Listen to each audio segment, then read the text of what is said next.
Okay. Cutting up 4 small potatoes. Tit.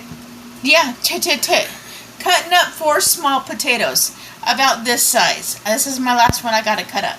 And then I'm going to flavor it with some of our Italian seasoning, the beefsteak seasoning, and a pinch or 2 of the Bloody Mary seasoning mix.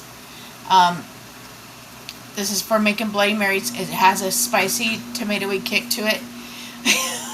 He's over here going, because he actually took it and put some on his tongue the other day when I first got it, and it was hilarious watching his reaction, because it is spicy.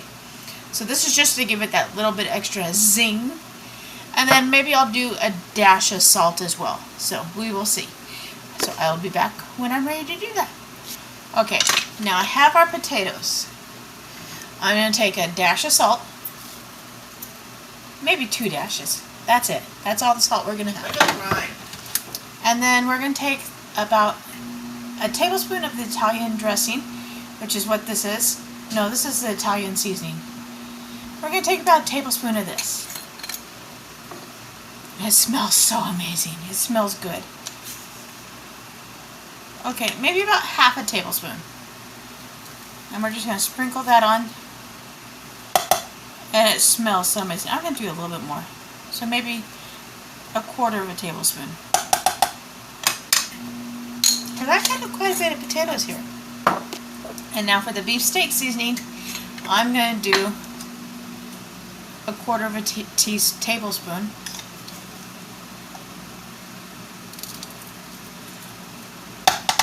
I want to have more of that Italian dressing mix flavor. So, yum! And when it comes, I set that down awfully hard. These are glass containers. I didn't break it, I just set it down really hard. I'm going to come in with the Bloody Mary seasoning, and I'm just going to come in and go pinch. And we're just going to sprinkle on there. I'm not going to do that full pinch because that was quite a bit. That's going to be the perfect amount for me because it does have a kick to it. Oh, but it sure smells good. It smells almost like the smoky mojo, but it's a little bit different.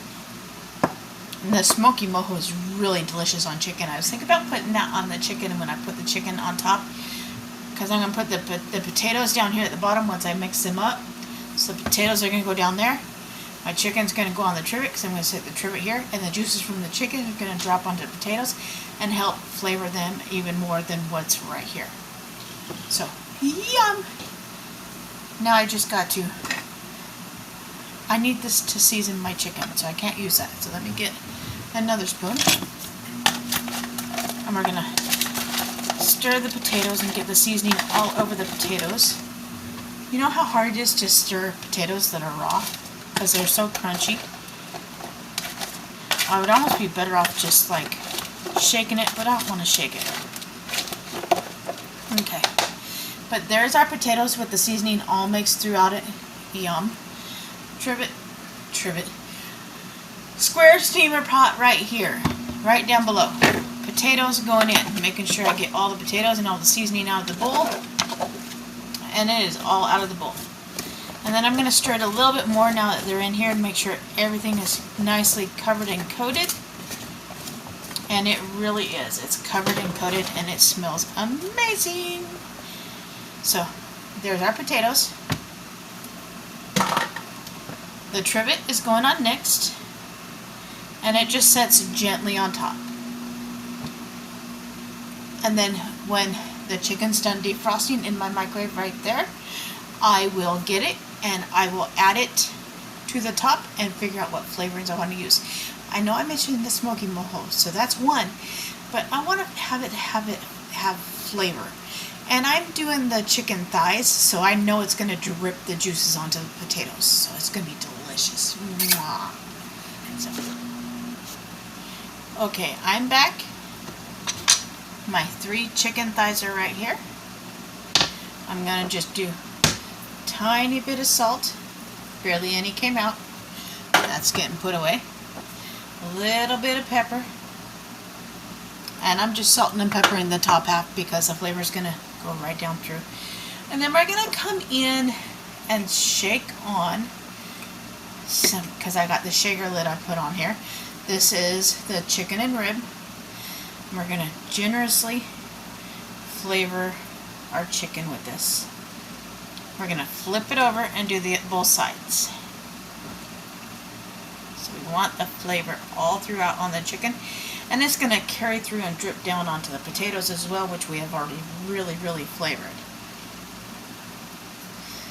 And when I say coat the chicken, I'm not being liberal. I'm coating the chicken.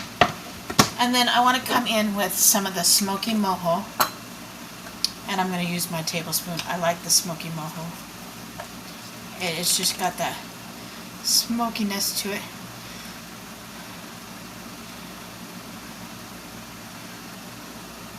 I almost need a shaker for this one. My fingers are gross from lifting that. Now we're going to flip it over.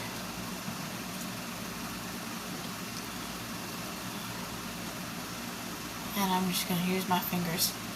And we're going to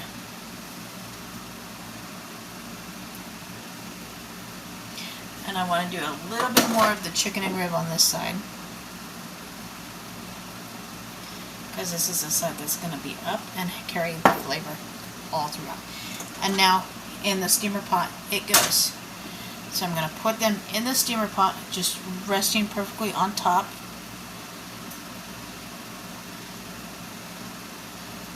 And then we're going to put this one on here as well. And then we got the potatoes on bottom and our chicken on top. And that's how it's going to cook. And I'm thinking I'm going to try and scrape whatever juices and stuff on here in there and just let it do its thing as well. Because, oh boy, it smells amazing. And I will post pictures when it is done. Okay, now the instruction card that I got with the steamer pot down here says to cook it chicken for 7 minutes for a 1 pound chicken. But since I got 3 pieces of chicken and all those potatoes, I'm going to do roughly 20 minutes and I'm going to check it sporadically throughout. If it takes any longer or any shorter amount of time, I will post and let you know.